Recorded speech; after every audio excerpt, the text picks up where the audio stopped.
Hello friends, welcome to ஜாலியாக ஒரு video. இன்றைக்கி நம்ம பார்க்க போகிறது என்னென்னா, ஒரு கேப்சூல்குள்ளே ஒரு ட்ரெயின் வரும்.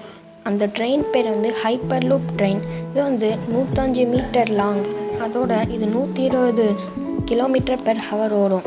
இது வந்து 25 மினிட்ஸில் 400 கிலோமீட்டர் தாண்டிடும். ஸோ இந்த ட்ரெயின் வந்து எதிர்காலத்தில் வரப்போகுது. இது வந்து 2027 கிட்ட வரப்போகுது. இதோட லுக்கெல்லாம் பாருங்கள். எதிர்காலத்தில் எங்கே பார்த்தாலும் இந்த மாதிரி டியூபாக தான் இருக்க போகுது. நீங்களும் இப்படி தான் போக போகிறீங்க. இது வந்து எலான் மஸ்கால் உருவாக்கப்பட்டது. 2013 இந்த பிளான் கொடுத்தாங்க. Okay friends, thank you.